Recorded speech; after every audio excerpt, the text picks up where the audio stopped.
urge all of you right now, go to the website and join. There's all kinds of different ways you can join on there and become a member. Whatever works for you, whatever's comfortable for you. You can do it for $9.99 a month. You know what we do with that? We pay for advertisement, we pay for materials that we give people, we pay for going up and quote, lobbying, if you will, these people in Austin. Folks, it is not an inexpensive program to do. You just got done with an election.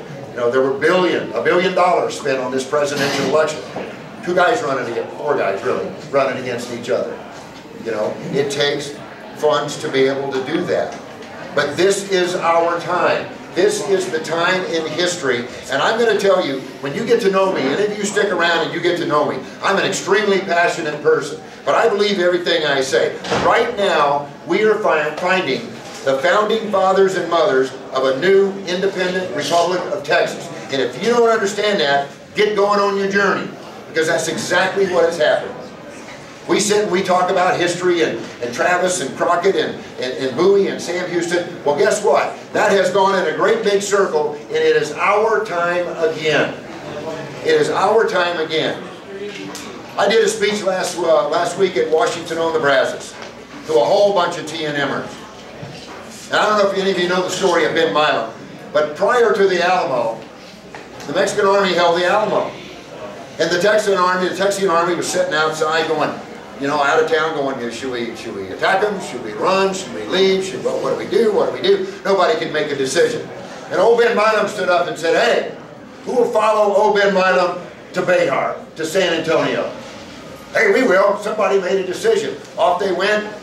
The Alamo was taken, it became theirs, and you know the rest of the story. But it's our time. It's our time to do the same thing. It's our time to rally the people. It's our time to put the pressure on the legislature. Daniel put out a statement today, and he went right after the governor. Now, I don't care if you like Perry or you don't like Perry. Okay? It means absolutely nothing to me personally. I've met him, talked with his staff, been up there many times. Perry wrote a book called Fed Up. Anybody read it? Anybody? Yep. It was his I Want to Be President book. You know what he said in this book? He said, we have got to change, Texas has to change its relationship with Washington, D.C. We've got to quit sending them money. We've got to quit begging to get money back. We've got to tell them no on the EPA. We've got to tell them no on Homeland Security. We've got to tell them no. You know how many of those he's done? Anybody want to guess? You're right.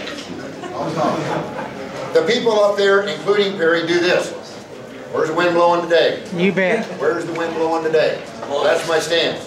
2 years ago, he made a smart remark, and he goes, well, if they don't like it, we'll just secede. That bit him in the butt. All right? Guess what? Today, he's saying, well, I don't think there's any way that Texas would ever do that. Well, buddy, you better hook him up and put a seatbelt on, because it's coming. That's what 100,000 people on the south steps of the Capitol will make happen.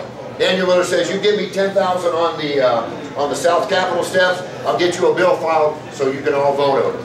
You give me 100,000, I'll get you Texas independence. And trust me, he's right. He's right. Now folks, here's what we have to do. Here's the bottom line. We've got our two areas I told you. We have our education area, and I own my own business, and I can do it on the phone. I'm very fortunate. I live on the road doing exactly what we're doing here tonight. But what we have to do, folks, is this. We have to have somebody file a bill that will give a referendum vote, because we don't have a referendum in Texas, so it's got to be done by a bill, to give the people of Texas a vote on whether they want Texas independence or not. That is our right to have that vote. But it's got to be filed. Now, you remember a little while ago I told you we got some people in there that are sympathetic? Okay, you can go ahead and connect those two dots if you like. But here's the situation. We just got out of an election. If you look at the election map when it's colored in, Texas is pretty dead burn red, wasn't it? Pretty red. Except for Dallas County. Except for Dallas County and a little bit in the Rio Grande Valley. Okay? What we have to do is make sure that the voting public understands what they're getting and why they're getting an independent Texas. Or they might vote against it. if you lose it, it will be over. You just go sit on the couch and do what Glenn Beck said. Get your guns, get your bullets, get your food, get your water, get your electricity, gather your family together, and drop to your knees and pray. I got nothing against praying, I do it a lot. But folks, that ain't going to change anything. We will change things by getting that bill filed. Putting 100,000 people on the steps on January 8th will get that bill filed. And then we take our lesson, we take our history, we take why this has to happen to the people. Folks, I do 50 festivals a year, standing at a T&M booth, people walking up, one after another, hundreds and hundreds and hundreds, going, yeah, sure be great, be Texas, have Texas independence. You want to join? Oh no. Y'all work it out. You go to our website and you see all the people. Well, if y'all get Texas independence, I'm moving tomorrow. Why don't you move today, buddy, and come help us? You know? You see, the whole country is in trouble. We are going to go off an economic cliff no matter what happens during this lame duck session. It is going to be a bad situation. Things are going to change to some extent. How bad? Remains to be seen. But folks, if we are going to save our culture, anybody in here go to San Antonio very often? You know they're selling snow cones and beer on the Plaza de Alamo now? Folks, that's our culture. I refuse to accept that. The Texas Nationalist movement, every second Saturday of the month at 7 o'clock, has an honor guard of our members, and we walk around the Alamo with flags, in line, in step, and we place a wreath at that door. Just to irritate.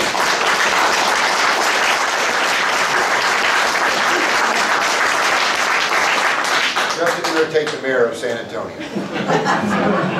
Because he is not a fan of the Alamo and or of Texas. If you don't know, just Google him. And his mother, by the way. So we are in a struggle for our culture. You know, we are sitting here now listening to the reports on Obama phones, and 50% or 51% of the people, you know, are voting because they want their freebies, and that's why they voted. I've heard it ever since election night. They wanted their freebies. That's not how we were raised. That's not how this state will stay successful. That is unacceptable. Now, if we get Texas independence, there will be a lot of changes. And people say, well, how do those changes come about? What do you think? The Texas National Movement is not a dictatorship. We're not going to make those changes. Follow the logical thinking here. We declare independence. The very first thing that has to happen is we have to have a constitutional convention. We're going to go in and we are going to decide all of those things, like welfare, like the size of the military, like funding, like property. Who likes to, anybody like paying property taxes? You like to get rid of those? Yes. I mean, how often do you have to pay for the same piece of land, folks? 3 generations down, you can't pay your taxes, they come take it back? Right. Bull! That's wrong. That's wrong. So all of those things have to be decided. So you say, well, who's going to decide it? Well, I'll tell you who's going to decide them. You become a Texas Nationalist member, and you become a delegate from your county, and you go to that convention, and you make sure that things are done right. You make sure that this constitutional republic is put back together like it was originally designed. That's our feedback. This government belongs to us. They don't want to hear that, but it does. We have got to start asserting that. So we'll have a constitutional convention, and all those things are going to be decided just like every other country between the 52 and the 195 that have declared independence since World War II. Not one of those countries declared independence and somebody shut the lights out. And they sat around for 6 months going, gosh, wonder where I'm going to eat, wonder where I'm going to get some water, and I wonder when the lights are coming back on. The second after independence was declared, these countries went right on just as they were the day before. The infrastructure was in place. They may have changed their money, they may have changed their parliament, or in our case, our government structure.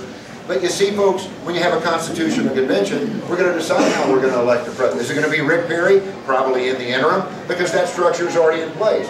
But we'll put together in a constitutional convention the way we're going to elect a new president and a vice president and a legislature.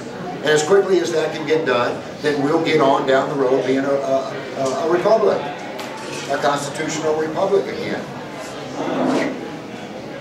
So you see, it all is a matter of following common sense. It's all a matter of going back and looking at history. You know, we're not recreating the wheel here, folks. Like I said, it's been going on. It's a trend. It's a trend. It's been going on since 1945. It's nothing new. We cheer for those other people. Well, let's cheer for ourselves for a change. Tired of sitting on the couch and stuffing down, you know what kind of sandwiches. You know, there's no reason for it. There's no reason for it. So the Texas Nationalist movement is your home. This is what we're working for. This is what we actively work for. This is what we spend every day doing. And folks, it's inevitable. I don't want it to be inevitable the wrong way. I don't want a revolution. I don't want anybody to get hurt. Now I'll go in and I'll argue and I'll debate and I'll go toe-to-toe with anybody in the Capitol. But folks, there's no reason for us to be hitting and shooting and all this other kind of stuff. If the power of the people is big enough, if the pressure is enough, we can get it done. They will collapse. They will give in. Because guess what they want to do? They want to be the good guys and say, well, when that new nation starts, I'd sure like to be a representative or a senator and all that. Now, I have my own thoughts about those that sit up there now. I won't share those with you, but I would hope none of them get elected. But some will. But it's got to come from the folks, and that's what we do at the Texas Nationalist Movement. Maybe we should call ourselves Lydia. Now, there are people say we should start a war, then surrender and get foreign aid. But You're going to name Texas Lydia, you'll be fine. I don't know if I'm into that or not. But, all right.